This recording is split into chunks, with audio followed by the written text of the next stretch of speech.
வணக்கம். நீங்க எங்க கூட சேர்ந்து ஆழமா அலசப் போற இந்த கலந்துரையாடலுக்கு உங்களை வரவேற்கிறோம். வணக்கம். இன்னைக்கு நம்ம கையில இருக்கிறது ஓஷோவோட அஷ்டவக்ர மகாகீதை சொற்பொழிவு தொடர். ஆமா, அதுல 8வது பகுதி. ரொம்ப முக்கியமான ஒரு பகுதி இது. கண்டிப்பா. இதோட நோக்கம் வெறும் தத்துவங்களை பத்தி பேசுறது மட்டும் இல்ல. இதுல சில எப்படி சொல்றது, ரொம்ப தனிப்பட்ட ஆழமான கேள்விகள் கேட்கப்பட்டிருக்கு. ஆமா, அதுக்கு ஓஷோ சொல்ற பதில்கள் மூலியமா நாம ஆன்மீகத்தோட சில சிக்கலான விஷயங்களை புரிஞ்சுக்க போறோம். உள்ளுக்குள்ள எழும்புற ஒரு சக்தி, சந்நியாசத்தோட உண்மையான அர்த்தம், அப்புறம் நம்ம எல்லாரையும் ஆட்டி படைக்கிற அந்த நான் என்கிற அகங்காரம், இதெல்லாத்தையும் பத்தி தான். சரி. அப்போ ஒரு மிக தீவிரமான அனுபவத்தை பத்தின கேள்வியோட ஆரம்பிக்கலாம். இது ஒருத்தரோட அனுபவ பதிவு. அவர் கேக்குறாரு, ஏன் உடம்பு ஒரு கூண்டு மாதிரி இருக்கு? அதுக்குள்ள பல ஜென்மமா தூங்கிட்டு இருந்த ஒரு சிங்கம் திடீர்னு முழிச்சுக்கிட்ட மாதிரி இருக்கு. அது பசியோட கர்ஜிக்குது, வெளியே வர துடிக்குது, அதனால உடம்பு நடுங்குது, தலை வெடிச்சிடும் போல இருக்கு. ஓ! ஆனா அதுக்கப்புறம் ஒரு மாதிரி போதையிலையும் ஆனந்தத்திலையும் மூழ்கிடுறேன். இது என்ன அப்படின்னு கேக்குறாரு. கேட்கும்போதே உடம்பு ஒரு மாதிரி சிலிர்க்குது. நிச்சயமா, இது ஆன்மீக பாதையில ஒரு ரொம்ப முக்கியமான கட்டம். ஓஷோவோட பார்வையில இது பயப்பட வேண்டிய விஷயமே இல்ல. அப்படியா? ஆமா, இது ஒரு மங்களகரமான அறிகுறி, கொண்டாட வேண்டிய விஷயம். அவர் இத ரொம்ப எளிமையா விளக்குறாரு. நம்ம உடம்பு இருக்கு இல்லையா, சரி, அது பல வருஷமா ஒரு சின்ன வோல்டேஜ்ல இயங்கி பழகிடுச்சு. திடீர்னு குண்டலினி சக்தி, அதாவது அந்த ஆன்மீக ஆற்றல் விழிக்கும்போது ஒரு பெரிய ஹை வோல்டேஜ் கரண்ட் ஒரு சின்ன கம்பி வழியா பாயற மாதிரி. ஓஹோ, அப்ப அந்த கம்பி என்ன ஆகும்? அதுதான், அது நடுங்கும், சூடாகும், உருகிடும் போல இருக்கும். அதேதான் நம்ம உடம்புக்கும் நடக்குது. அந்த பிரம்மாண்டமான சக்திக்கு நம்ம உடல் தன்னை தயார்படுத்திக்கிற ஒரு செயல்முறை தான் இந்த நடுக்கம், தலைவலி எல்லாமே. அப்போ இதோட சண்டை போடக்கூடாதுங்கிறீங்க? கூடவே கூடாது.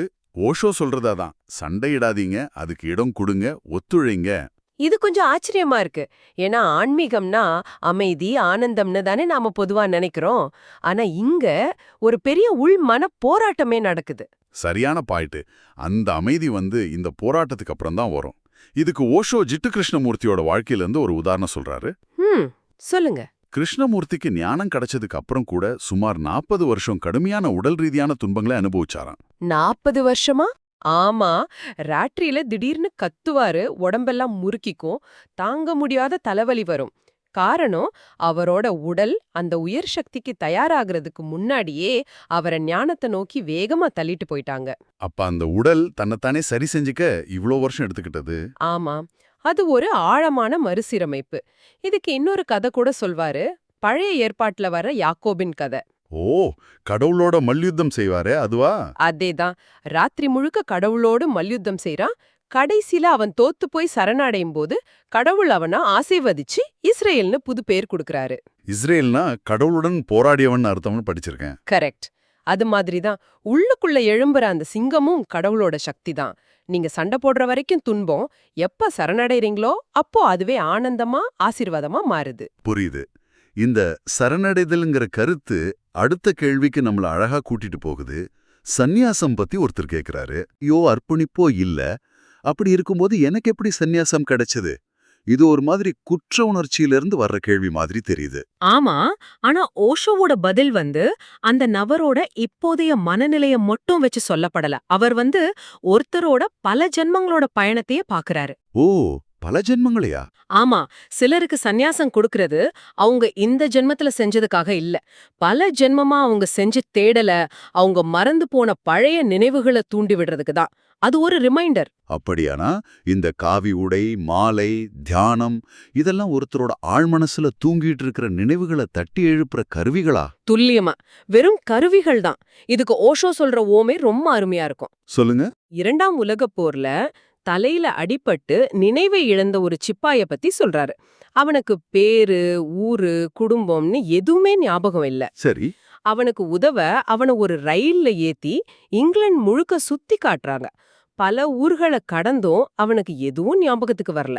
கடைசியா ஒரு சின்ன ரயில் நிலையத்துல ரயில் நின்னதும் அவன் திடீர்னு ஜன்னல் வழியா பார்த்து, அடா இது ஏன் ஊரு ஆனா கத்திக்கிட்டே ஓடுறான். ஆஹா, அந்த ஒரு காட்சி அவனோட மொத்த நினைவையும் கொண்டு வந்துருச்சு. ஆமா, அந்த சிப்பாய்க்கு அந்த ரயில் நிலையம் எப்படியோ அது மாதிரி தான் ஆன்மீக தேடல்ல இருக்கிற ஒருத்தருக்கு சந்நியாசமும் தியானச் சூழலும். அது அவரோட பழைய பாதையை ஞாபகப்படுத்துது. அற்புதமான விளக்கம்.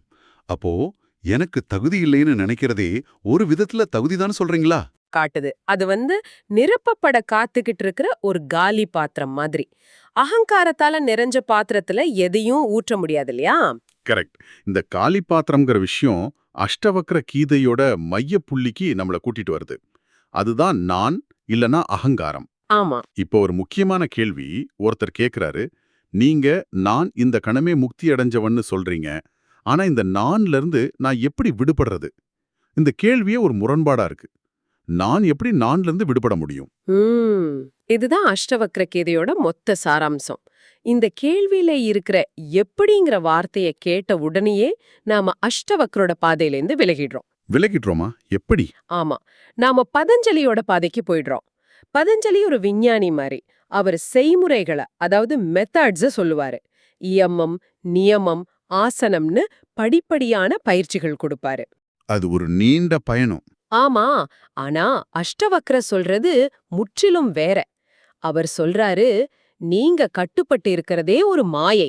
நீங்க ஏற்கனவே சுதந்திரமானவங்க, அதனால செய்யறதுக்கு எதுவுமே இல்ல. இது கேட்கறதுக்கு ரொம்ப உயர்வான தத்துவமா இருக்கு. ஆனா நடைமுறையில இது எப்படி சாத்தியம்? சும்மா இருந்தா அகங்காரம் போயிடுமா? முயற்சி பண்ணணும்னு தானே நம்ம சின்ன வயசுல இருந்து கத்துக்கிட்டோம். சரியான கேள்வி. இதுதான் நம்மளோட மிகப்பெரிய தடையும் கூட. நான் அகங்காரத்தை அழிக்க போறேன்னு நீங்க முயற்சி பண்ணும்போதே அந்த முயற்சி செய்யற நான் இன்னும் வலுவாகிடுது. இது ஒரு பொறி மாதிரி. ஆமா, ஒருத்தர் ரொம்ப பணிவா நான் உங்க கால் தூசிக்கு சமம்னு சொல்றாருன்னு வச்சுக்கோங்களேன்.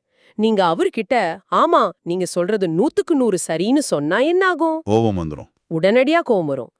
ஏன்னா அந்த பணிவுங்கிறது அகங்காரம் போட்டுக்கிட்ட ஒரு புது ட்ரெஸ், ஆன்மீக உடை. அத நீங்க பாராட்டணும், உண்மைன்னு நிரூபிக்க கூடாது. அப்ப என்னதான் தீர்வு? சண்டை போடவும் கூடாது, வடக்கவும் கூடாதுன்னா என்னதான் பண்றது? ஓஷோவோட தீர்வு இதுதான். அகங்காரத்தோட சண்டை போடாதீங்க, அத அழிக்கவும் முயற்சி பண்ணாதீங்க. சும்மா ஒரு சாட்சியா அத பாருங்க. சாட்சியா பாக்குறதா? ஆமா. செய்பவன்கிற உணர்வுல இருந்து தான் அகங்காரத்துக்கு சக்தி கிடைக்குது. நான் தியானம் பண்றேன், நான் நல்லது பண்றேன், நான் அகங்காரத்தை ஒழிக்கிறேன். இந்த நான் பண்றேங்கிற எண்ணம் தான் ஆணிவேர். சரி. நீங்க செய்யறத நிறுத்திட்டு உங்களுக்குள்ளயும் உங்களை சுத்தியும் நடக்கிறத ஒரு சினிமா பார்க்குற மாதிரி பார்க்க ஆரம்பிக்கும்போது அந்த செய்பவன் காணாம போயிடுறான். செய்பவன் இல்லாதப்போ அகங்காரங்கிற கட்டிடம் தானாவே சரிஞ்சிடும். இந்த சாட்சியா இருக்கிறதுங்கிற கருத்து புரியுது. ஆனா இதை நிஜ வாழ்க்கையில கடைபிடிக்கும் போது சில சிக்கல்கள் வருமே. எப்படி? குறிப்பா நம்மளோட அடிப்படை உணர்வுகள் காமம் மாதிரி தீவிரமான உணர்வுகள் வரும்போது என்ன பண்றது? அத பத்தி கூட ஒருத்தர் கேட்டிருக்காரு. தியானத்துல ஆழமா போக முடியுது. ஆனா அதே அளவு தீவிரத்தோட காம உணர்வுலயே மூழ்க தோணுது. இது என்ன நிலை? நிச்சயமா. இது ரொம்ப பொதுவான ஆனா ரொம்ப தவறா புரிஞ்சுக்கப்பட்ட ஒரு அனுபவம். தியானம் ஆழமாக ஆக பல ஜென்மங்களா அடக்கி வச்ச உணர்வுகள், குறிப்பா காம ஆற்றல் எரிமலை மாதிரி வெடிச்சு கிளம்பும். ஓ, அப்ப இது ஒரு கெட்ட அறிகுறி இல்லையா? இல்லவே இல்ல. ஓஷோ இத ஒரு ரொம்ப நல்ல அறிகுறிங்கிறாரு. உங்க அடக்குமுறைகள் உடையது, நீங்க இயல்பு நிலைக்கு திரும்புறீங்கன்னு அர்த்தம். ஒரு அணை உடையும் போது முதல்ல வெள்ளம் வர்ற மாதிரி தான் இதுவும். அப்போ சரி, அதை என்ன பண்றது? அடக்கவும் கூடாது, அதுல மூழ்கவும் கூடாதுன்னா வேற என்னதான் வழி? மறுபடியும் பதில் ஒண்ணுதான். அதையும் ஒரு சாட்சியா பாருங்க. அதுக்கு காமம்னோ பாவம்னோ பேர் கொடுக்காதீங்க. அதுவும் அந்த பிரபஞ்ச சக்தியோட ஒரு வடிவம்தான். ஒரு விளக்கு அணையறதுக்கு முன்னாடி பிரகாசமா எரியற மாதிரி. இந்த ஆற்றலும் அதோட உச்சத்தை தொட்டுட்டு அப்புறம் தானாவே கடந்து போகும். நீங்க அத பாத்துக்கிட்டே இருந்தா போதும். எந்த விதமான தீர்ப்பும் சொல்லாம இருந்தா அந்த ஆற்றலே ரூபம் மாறி தியானத்தோட உயர் ஆற்றலா மாறிடும். முதல்ல இயற்கையோட ஏய்ந்திருங்க, அப்புறம் இறைவனோட ஏய்ந்திருக்கலான்னு ஓஷோ சொல்றது இததானா? சரியா சொன்னீங்க. இயற்கையை எதிர்க்கிறவன் இறைவனை அடைய முடியாது. எல்லாத்தையும் சாட்சியா பாக்குறது, எந்த கட்டுக்குள்ளயும் சிக்காம இருக்கிறதுங்கிற இந்த விவாதம் நம்மள ஒரு தர்க்க ரீதியான கேள்வி கொண்டு வருது. கேளுங்க. எல்லா கட்டுல இருந்தும் விடுபடுங்கன்னு சொல்றீங்க. அப்படியானா சந்நியாசம்ங்கிறதும் ஒரு கட்டுதானே? காவி உடை, புது பேரு, ஒரு குழுவோட இருக்கிறது, இதெல்லாமும் ஒரு விதமான கட்டுதானே? அருமையான கேள்வி. இதுக்கு ஓஷோ சொல்ற உவமைதான் அவரோட போதனைகளோட உச்சம்னு சொல்லலாம். அவர் சொல்றாரு, உங்க கால்ல ஒரு முள்ளு குத்திருச்சு. அதை எடுக்க என்ன பண்ணுவீங்க? இன்னொரு முள்ள வச்சு எடுப்பேன். சரி. முதல் முள்ளை எடுத்ததுக்கு அப்புறம் அந்த 2வது முள்ள என்ன பண்ணுவீங்க? பத்திரமா பீரோல பூட்டி வைப்பீங்களா? இல்ல, ரெண்டையும் சேர்த்து தூக்கி போட்டுருவேன். அதுதான் சந்நியாசம்ங்கிறது அந்த 2வது முள்ளு மாதிரி உலகம்ங்கிற முதல் முள்ள எடுக்கிறதுக்கான ஒரு கருவி. வேலை முடிஞ்சதும் அதையும் கடந்து போகணும். அப்ப அத ஒரு இறுதி அடையாளமா புடிச்சுக்கிட்டு தொங்கக்கூடாது. கண்டிப்பா கூடாது. அது ஒரு படகு மாதிரி. ஆற்ற கடக்க படகு தேவை. கரை சேர்ந்ததுக்கு அப்புறம் படகையும் தலையிலயா சுமப்போம். ஆனா இங்க ஒரு ஆபத்து இருக்கு. என்னது? சிலர் ஆற்றோட நடுவுலயே படகுங்கிறது ஒரு சுமை அம்னு சொல்லி குதிச்சுடுவாங்க. அவங்க கரை சேரவே மாட்டாங்க. அதனால முதல்ல தியானம்ங்கிற படகை தேர்ந்தெடுங்க. தியானம் நிலைச்சதுக்கு அப்புறம் தியானத்தையும் கடந்து சாட்சியா நிக்கிற நிலை தானா வரும். இந்த உரையாடல் மிக ஆழமான சில புரிதல்களை தந்திருக்கு. உள்ளுக்குள்ள நடக்கிற போராட்டம் ஒரு ஆசீர்வாதம். சந்நியாசம் ஒரு நினைவூட்டல். எதையும் செய்ய முயற்சி பண்ணாம நடக்கிறதுக்கு சாட்சியா இருக்கிறது தான் விடுதலைக்கான பாதை. இது எல்லாம் பார்த்தோம்.